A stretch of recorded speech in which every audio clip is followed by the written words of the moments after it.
داخلے کے بعد جیسے کہ آپ ایکسپیکٹ کر سکتے ہیں کہ آئنسٹائن بہت مشکل سوال پوچھتا تھا اور اپنے پروفیسرز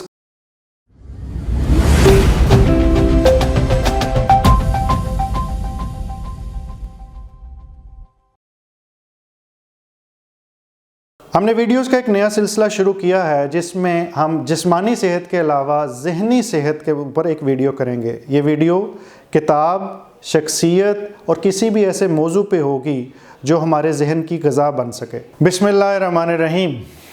جیسے کہ میں نے آپ سے وعدہ کیا تھا کہ جسمانی صحت کے ساتھ ذہنی صحت کے ریلیٹڈ ویڈیوز کا ایک سلسلہ شروع کریں گے، اور یہ ذہنی صحت سے ریلیٹڈ ویڈیوز میں مختلف کتابیں اور مختلف بڑی شخصیات، مختلف بڑے ذہن جو اس دنیا سے ہو کے گزر چکے اور موجود ہیں، ان کے بارے میں بات کریں گے تاکہ ہم ان سے کچھ سیکھ سکیں اور اپنے ذہن کو بھی نشو و نما پا کر کسی نئے منزل، کسی نئے رویے کو جنم دے سکیں۔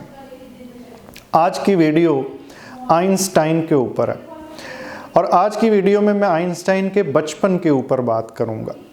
آئنسٹائن کے بچپن کی کچھ کہانیوں کے بارے میں بات کرتے ہیں۔ آئنسٹائن کی پیدائش سوابیہ جرمنی میں ہوئی، اور یہ 14 مارچ 1879 یعنی 1889 آئی تھنک اسے اردو میں کہتے ہیں، 79۔ اور اس کی جرمنی کے اندر یہ ایک جیو فیملی تھی، اور جیو فیملی جو ان سی ہے یہ ریلیٹیو لبرل تھے، نان پریکٹسنگ جیوز جنہیں کہتے ہیں، یہ اس کیٹیگری کے اندر شامل ہوا کرتے تھے۔ آئنسٹائن کے فادر جو ان سے ہیں وہ ایک بزنس مین تھے، ہرمن آئنسٹائن، اور پولین ان کی جو سی والدہ تھیں وہ ایک ہاؤس وائف تھیں اور سپورٹیو تھیں، بزنس میں ہیلپ کیا کرتی تھیں۔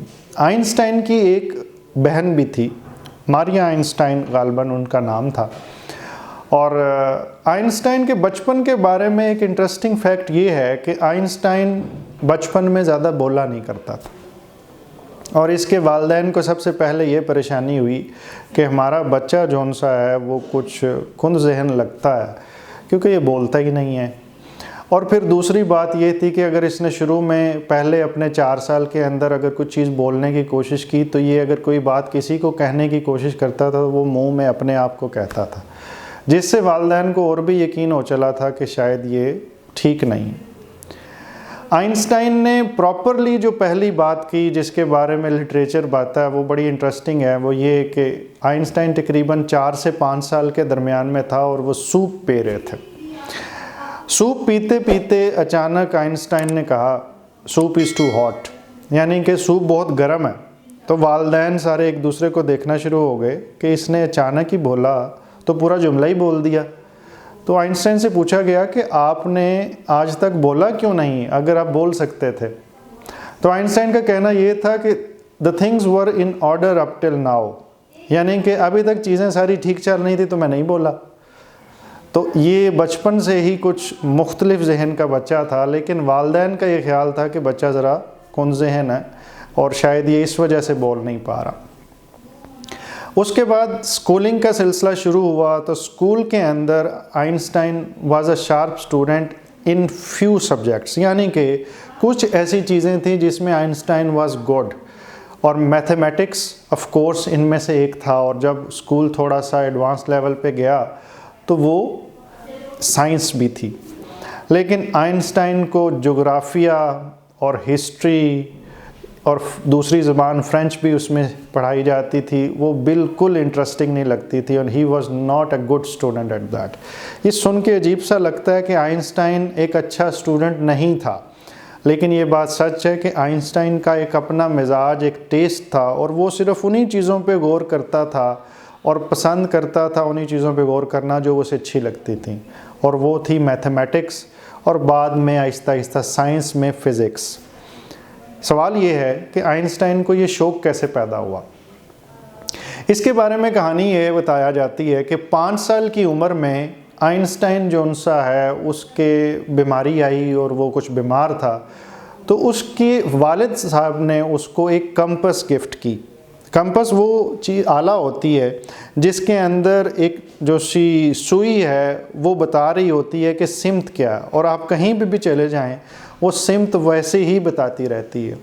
تو آئنسٹائن اس کو دیکھ کے گھنٹوں دیکھتا رہتا تھا اور یہ سوچتا تھا کہ یہ سوئی بغیر کسی طاقت کے جو نظر نہیں آ رہی، یہ کیسے ایک ہی سمت میں رہتی اور دوسرا، اس بیماری کے دوران ہی اس کو اس کی والدہ نے گفٹ کی تھی چیز، وہ تھی وائلن۔ وائلن ہے ساز، میوزک بجانے کا، اور یہ دو چیزیں ہی ہیں جو آئنسٹائن کی زندگی کی ہائی لائٹ بنی۔ بعد میں آئنسٹائن دنیا کا شاید one of the biggest minds in physics بنا، اور دوسرے نمبر پہ Einstein was an excellent musician, یعنی کہ وہ بہت ہی اچھا وائلنسٹ بھی تھا اور بہت اچھا وائلن بجاتا تھا۔ اور یہاں پہ میں چیز ایڈ کر دوں کہ آئنسٹائن کے بعد جب اس کے برین پہ ریسرچ ہوئی تو اس کے اندر ایک جو اومیگا سائن جسے کہتے ہیں وہ موجود تھا، جو صرف دنیا کے لیجنڈری میوزیشنز کے ذہن میں موجود تھا۔ تو شاید آئنسٹائن اتنا زیادہ فوکس کرنے والا انسان تھا کہ اس نے دو چیزیں جو پکڑیں اپنی 5 سال کی عمر میں، اسی کے اندر اس نے اپنی زندگی کی 2 بڑی شاخیں نکال لیں۔ پھر ہوا یہ کہ آئنسٹائن کی فیملی جو ہے اس نے جرمنی میں ان کے کاروبار کو کچھ پرابلم نظر آ رہی تھی، تو وہ زیورک میں یعنی سوئٹزرلینڈ میں چلے گئے، اور وہاں پہ انہوں نے اپنی الیکٹرک ایک بزنس شروع کیا، اور وہ لیمپس وغیرہ کا بزنس تھا۔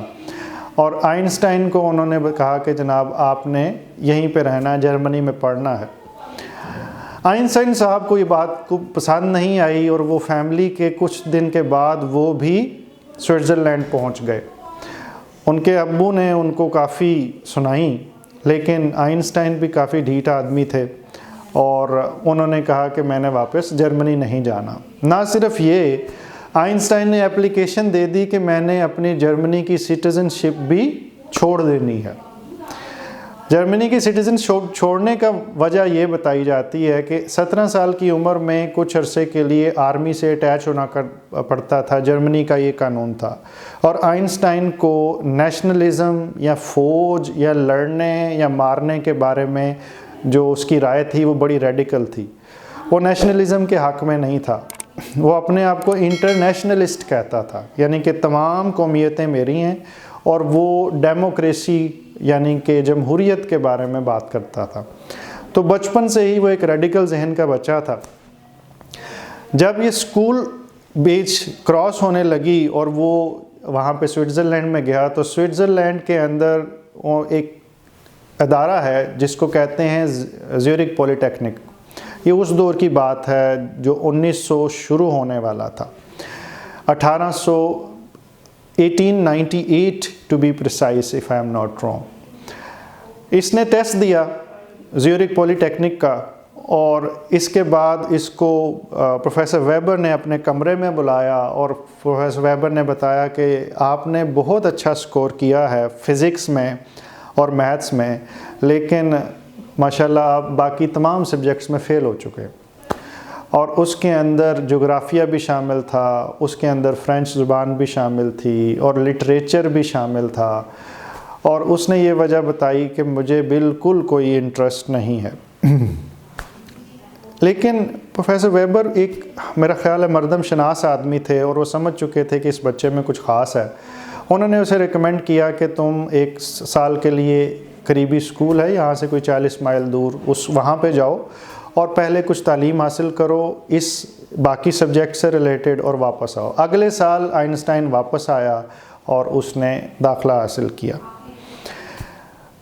داخلے کے بعد جیسے کہ آپ ایکسپیکٹ کر سکتے ہیں کہ آئنسٹائن بہت مشکل سوال پوچھتا تھا، اور اپنے پروفیسرز کو بہت تنگ کر کے رکھا تھا، اور اس کے پروفیسرز اس سے تقریباً مکمل طور پہ تنگ تھے، اور شاید اس کو پاس کرنے کی ایک وجہ یہ تھی کہ اس سے جان چھوٹے، کیونکہ وہ اتنے زیادہ سوال کرتا تھا، اور اس وقت کے پروفیسرز اس سے ایگری نہیں کرتے تھے۔ اس کا کہنا یہ تھا کہ یہ اسپیس اینڈ ٹائم ہے، یہ ایک ہی چیز ہے، اور اس وقت یہ کنسیپٹ بالکل مانا نہیں جاتا تھا۔ اس وقت اسپیشل تھیوری آف ریلیٹیوٹی یا جنرل تھیوری آف ریلیٹیوٹی بالکل نہیں آئی تھی، کیونکہ وہ آئنسٹائن نہیں اپنے کیریئر کے اگلے حصے میں دینی تھی۔ تو 1902 تک آئنسٹائن نے اپنی زندگی کا جو ہمسفر ہے وہ بھی ڈھونڈ لی تھی، لیکن اس کے ساتھ شادی کرنا ممکن نہیں تھا، کیونکہ آئنسٹائن کو نوکری نہیں مل رہی تھی۔